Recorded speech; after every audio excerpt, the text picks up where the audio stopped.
Falando em competência, já está na tela. Pedro Venceslau, meu boa tarde, meu caro. Você tem apuração sobre esta presença do vice-presidente Geraldo Alckmin no encontro do Fórum de Governadores.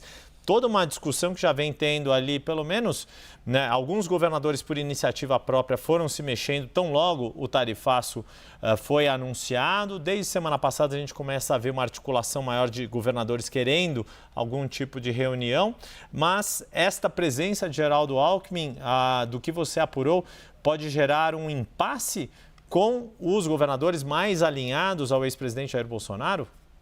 Boa tarde, Yuri. Boa tarde a todos. Olha, os governadores bolsonaristas estão diante de um impasse agora, porque quem convocou essa reunião foi o governador Ibanez Rocha, do MDB, que é governador do Distrito Federal, é bolsonarista, aliado do ex-presidente. A reunião, inclusive, deve acontecer na vice-presidência da República.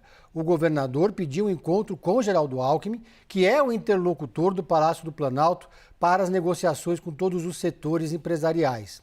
E aí foi convocada, então, uma reunião extraordinária do Fórum de Governadores. Vale dizer que, um parênteses, o Ibanez é o presidente desse fórum. E aí todos os 27 governadores, então, obviamente, foram convocados a um momento extraordinário. E aí eu apurei o seguinte: primeiro, o governador do estado de São Paulo, o estado mais atingido pelo tarifaço, não vai comparecer. Tarcísio Gomes de Freitas, pelo que eu apurei, deve enviar o seu vice, Felício Ramute, do PSD. A leitura no Palácio dos Bandeirantes é que o encontro com Geraldo Alckmin nesse momento seria absolutamente inócuo. Serviria apenas como instrumento político ou narrativa do presidente Lula, do governo federal, para dizer que está se movimentando, mas não deve haver nenhum resultado prático. Primeiro, porque não houve nenhuma construção de pontes com o governo norte-americano, nenhuma conversa paralela, nada que o governo brasileiro possa passar para os governadores. Segundo, porque os setores estão conversando com os setores também norte-americanos, então seria uma reunião apenas para tirar uma foto. Outros governadores bolsonaristas também não devem participar, pelo que eu apurei. Não recebi respostas formais, mas por enquanto estou dizendo isso porque isso pode mudar até amanhã. A reunião está marcada para amanhã de manhã lá em Brasília. O Zema, de Minas Gerais, também não deve comparecer, Romeu Zema.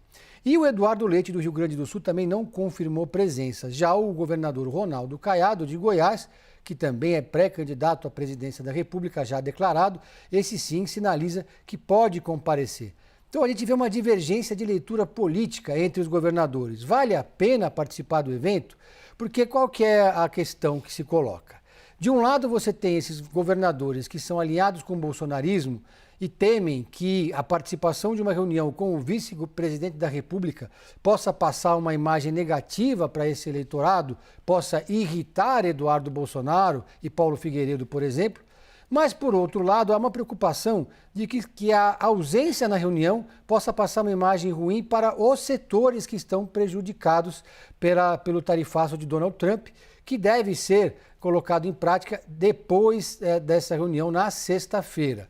Então, acho que esse praticamente é o dilema enfrentado pelos governadores. É muito esperada, por exemplo, uma postagem de Eduardo Bolsonaro criticando nominalmente todos aqueles que participarem do evento.